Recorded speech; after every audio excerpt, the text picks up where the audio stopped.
한반도 드라마 1945년 2025년 제1화 제로의 땅에서 해방과 분단의 시작. 1945년 8월 15일 종소리는 울렸지만 자유는 없었다. 1945년 8월 15일 그날 사람들은 거리로 쏟아져 나왔다. 라디오에서 흘러나오는 일왕 히로히토의 무조건 항복 선언은 전 세계를 뒤흔들었고 조선 땅에도 깊은 울림을 남겼다. 누군가는 그날을 도둑처럼 찾아온 해방이라 불렀고 어떤 이는 아닌 밤중에 찰시루떡 받은 격이라 표현했다. 무릎을 꿇고 통곡하는 사람, 태극기를 꺼내 창밖에 거는 사람, 환호성 속에 서로를 껴안고 울부짖는 이들. 그러나 그 감격은 오래가지 않았다. 광복은 선물처럼 주어졌지만 그 누구도 그것을 준비하지 않았다. 서울을 중심으로 일제잔재 행정의 공백을 채우기 위해 조선건국준비위원회 일명 건준이 등장했다. 여운형을 중심으로 한 이 조직은 해방 직후 전국 곳곳에 인민위원회를 세우며 행정의 틀을 급조했다. 그들은 사회 질서를 유지하고 식량 배급을 조절하며 치안을 담당했다.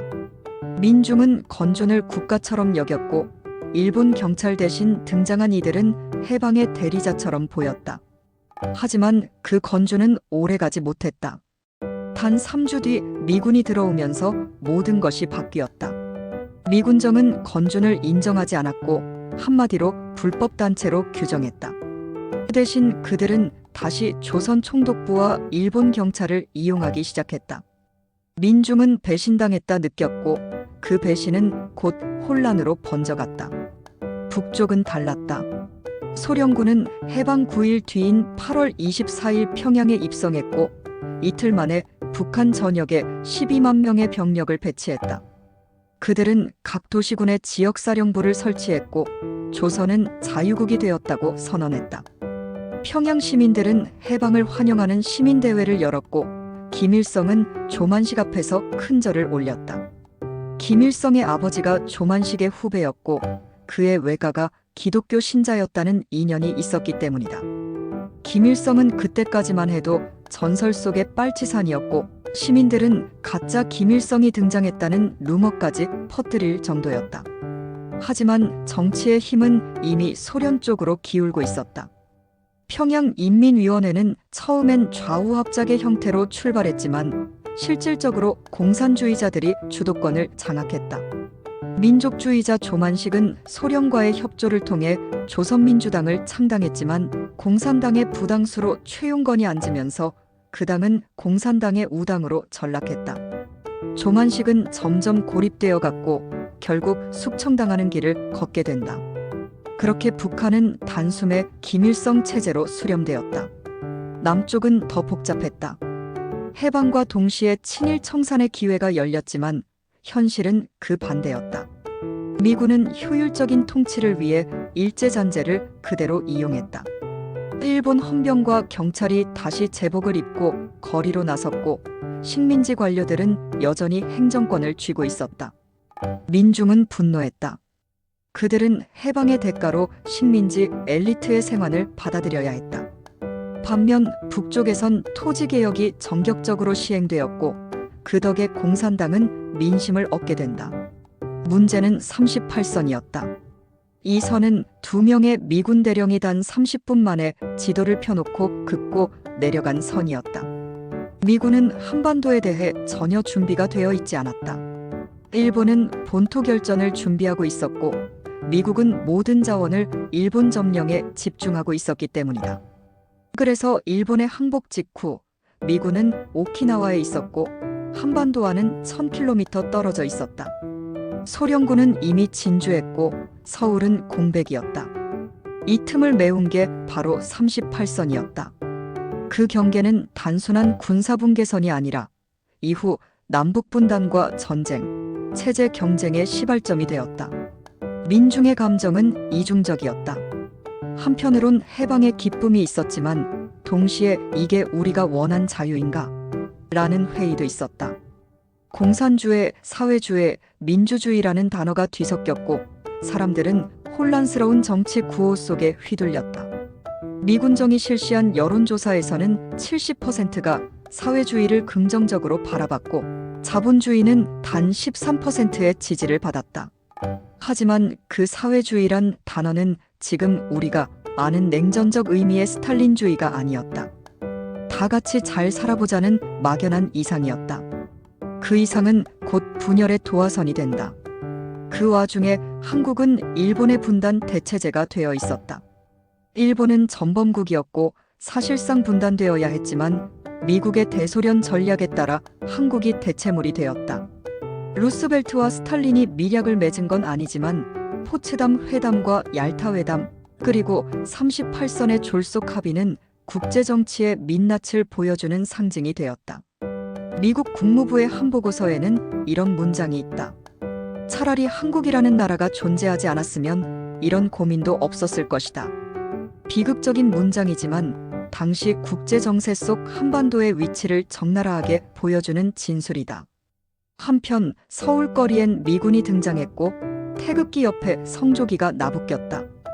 이승만이 귀국했고 김구도 돌아왔다.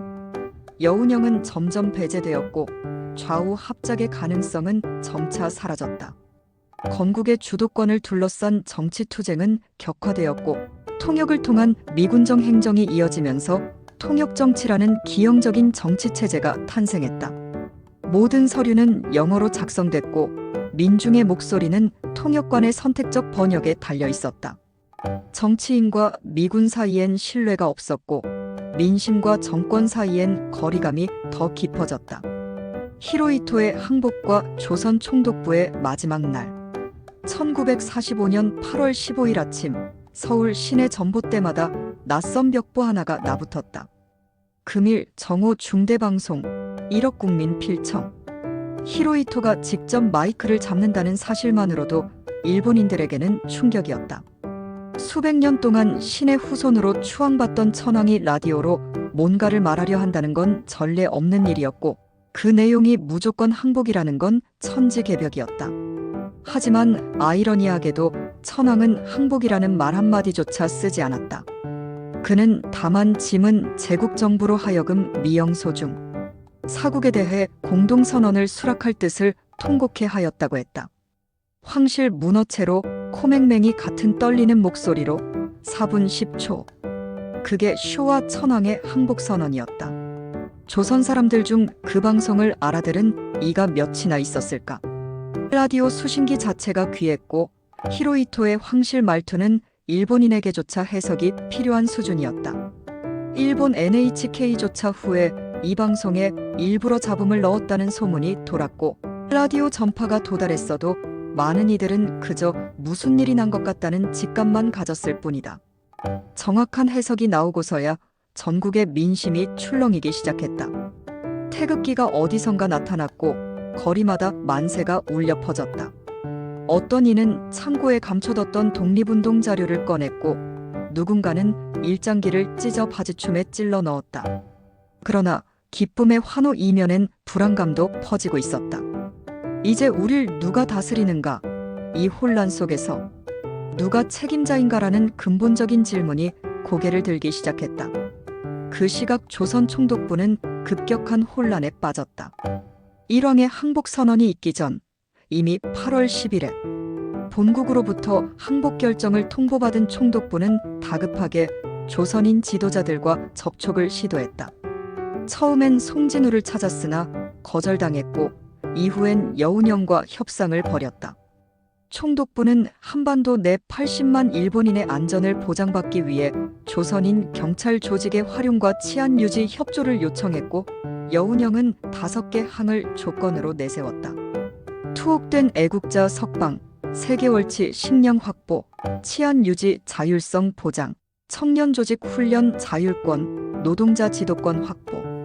놀랍게도 총독부는 이를 수용했다. 패전국의 마지막 순간에 조선 총독부는 조선인에게 권한을 넘기고자 했다. 그리고 곧바로 여운형은 조선건국준비위원회를 출범시켰다. 이로써 조선 총독부는 실질적 행정권을 내려놓았다. 그러나 일본 헌병들은 쉽게 물러서지 않았다. 8월 15일 오전 8시 40분 경성방송국의 헌병대가 들이닥쳐 모든 방송 자료를 불태우라는 명령을 내렸고 총칼로 위협하며 통제에 나섰다. 당시 매일신보도 조간이지만 배달되지 못했고 라디오는 간헐적으로만 방송됐다. 오후 12시 히로히토의 항복 선언이 나오고 나서야 일본은 조선에서의 패배를 인정했다. 그러나 일본 경찰과 헌병은 마지막까지 치안을 장악하려 했고 미군이 들어오기 전까지는 사실상 총독부 잔여 세력이 질서를 유지하고 있었다. 여기서 벌어진 극적인 반전은 식민지 주권자의 자리를 일본이 조선인에게 넘기려 했던 첫 순간이자 마지막 장면이었다. 도쿄에서는 전혀 다른 드라마가 벌어지고 있었다. 히로히토는 패전 다음 날 군복을 벗고 말쑥한 양복 차림으로 등장했다. 군국주의의 상징에서 평화의 상징으로 24시간 만에 탈바꿈한 셈이다. 그는 8월 17일 일본 역사상 최초로 황종 내각을 구성해 히가시쿠니를 총리로 앉혔다. 이 내각은 일본 국민에게 패전은 국민 모두의 책임이라는 일억 총참회론을 유포했고 언론은 이를 받았으며 천황 책임론을 완전히 묻었다. 천황은 오히려 일본의 파멸을 막은 구세주처럼 포장되었고 전범 처리 대신 상징적 군주제로 유지되었다. 그 결과 히로히토는 살아남았다.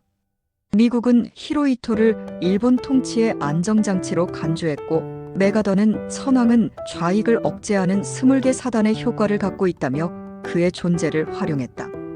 연합국 내부에서도 의견이 갈렸지만 결국 천황은 전범 재판을 피했고 대신 도조 히데키 이하 군부 인사들이 목숨을 내놓았다. 항복 문서는 9월 2일 미주리오 가판에서 시게미스 마모루의 서명으로 공식화되었고 히로히토는 그날 이후 평화헌법 아래 비정치적 존재로 남게 되었다. 그러나 그의 존재는 결코 중립적이지 않았다. 그는 만주사변, 중일전쟁, 진주만 기습 등 모든 침략에 직접 서명했고 731부대의 생체실험 승인도 그 손에서 나왔다. 그럼에도 그는 살아남았다.